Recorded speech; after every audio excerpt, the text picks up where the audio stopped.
Fallait pas le dire, l'émission subversive de Graffiti Urban Radio.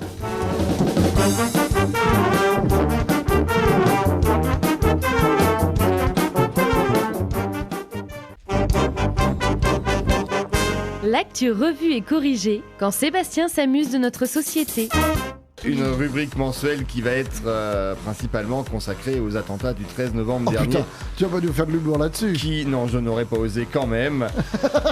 Qui ont fait, je le rappelle, 130 morts et des dizaines de blessés à Paris. Bilan qui aurait pu être bien plus lourd si deux des terroristes ne s'étaient pas fait sauter tout seuls comme des cons près du Stade de France. Apparemment, ces deux-là n'avaient pas le Coran à tous les étages. Selon CNN, l'un des principaux suspects des attentats de Paris, Salah Abdeslam, se trouverait en Syrie. Ouais, en fait, il serait reparti à la Daïchetterie.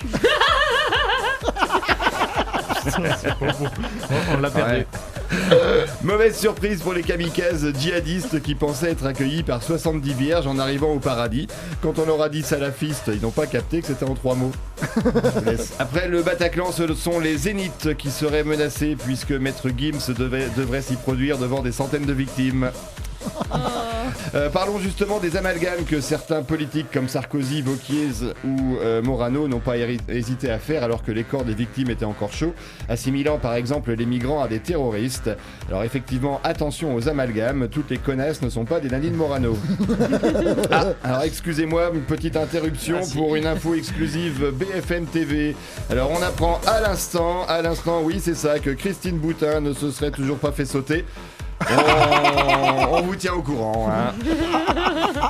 Revenons à des choses plus sérieuses avec cette alerte sanitaire. Du sang d'homosexuels aurait été distribué le soir du 13 novembre. Les partisans de la Manif pour tous ou autres cathos intégristes transfusés par erreur sont priés de le ramener au plus vite pour sauver des gens utiles. Excusez-moi, nouvelle interruption exclusive BFM TV. La situation aurait semble-t-il évolué pour Christine Boutin. Oui, ça y est, c'est fait. Le kamikaze serait un cousin proche de la victime. Autre événement marquant de ce mois de novembre, le RAID et la BRI ont éliminé le coordonnateur présumé des attentats, le belge Abdelhamid Abaoud, comme son nom l'indique, et sa cousine Asma.